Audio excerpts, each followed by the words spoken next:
ರಾತ್ರಿ ಸುಮಾರು 11:30 ಗಂಟೆಗೆ ಬೈಕಿನಲ್ಲಿ ಹೆಲ್ಮೆಟ್ ಹಾಕಿ 3-4 ಬಾರಿ ಮನೆ ಹತ್ರ ಬಂದು ನೋಡಿ ಹೋಗಿ, ತದನಂತರ ನನ್ನ ಧರ್ಮಪತ್ನಿ ಆಸ್ಪತ್ರೆಯಿಂದ ಮನೆಗೆ ಬಂದ ಮೇಲೆ ಒಳಗಡೆ ಹೋಗುವುದನ್ನು ಕಂಡು ತದನಂತರ ನನ್ನ ಮನೆಯ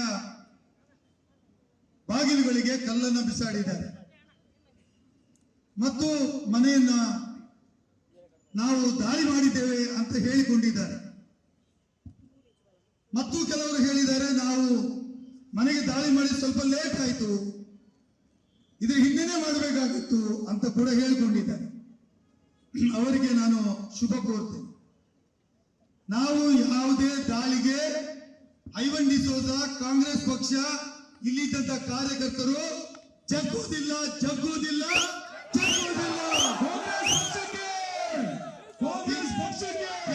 ಬಿಜೆಪಿ ಅವರೇ ತಿಳ್ಕೊಳ್ಳಿ, ಇವತ್ತು ನೀವು ಕಾಂಗ್ರೆಸ್ ಮನೆಗೆ ಕಲ್ಲು ಬಿಸಾಡಿದ್ದೀರಿ. ಕಾಂಗ್ರೆಸ್ ಇನ್ನೂ ಬಲಿಷ್ಠಗೊಳ್ತದೆ. ನಮ್ಮ ಕಾರ್ಯಕರ್ತರಿಗೆ ಇನ್ನೂ ಶಕ್ತಿ ಬಂದಿದೆ. ನೀವು ನನಗೆ ಮುಂದೆ ಶಕ್ತಿ ಬರಲು ಅವಕಾಶ ಮಾಡಿಕೊಟ್ಟಿದ್ದೀರಿ.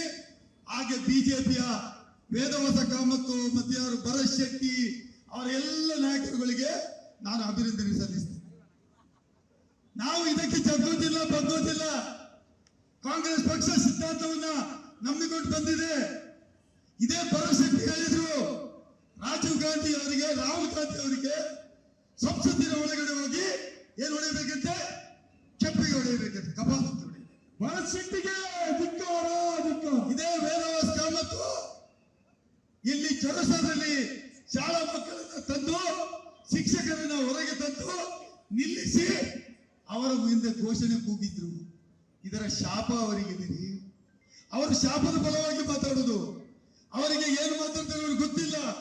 ಜನರ ಪರವಾಗಿ ಇರಬೇಕಾದವರು ಜನರ ಸಂಬಳದಿಂದ ಬದುಕಿ ಅವರ ಊಟ ಮಾಡಿ ಜನರಿಗೆ ವಿರೋಧ ಮಾಡುವಂತಹ ಕೆಲಸ ಮಾಡ್ಕೊಂಡು ಬರ್ತಾ ಇದ್ದಾರೆ ಭರತ್ ಶೆಟ್ಟಿ ಮತ್ತು ವೇದವಾಸ ಕಾಮತ್ತು ಮತ್ತು ಎಂಟೈರ್ ಬಿಜೆಪಿ.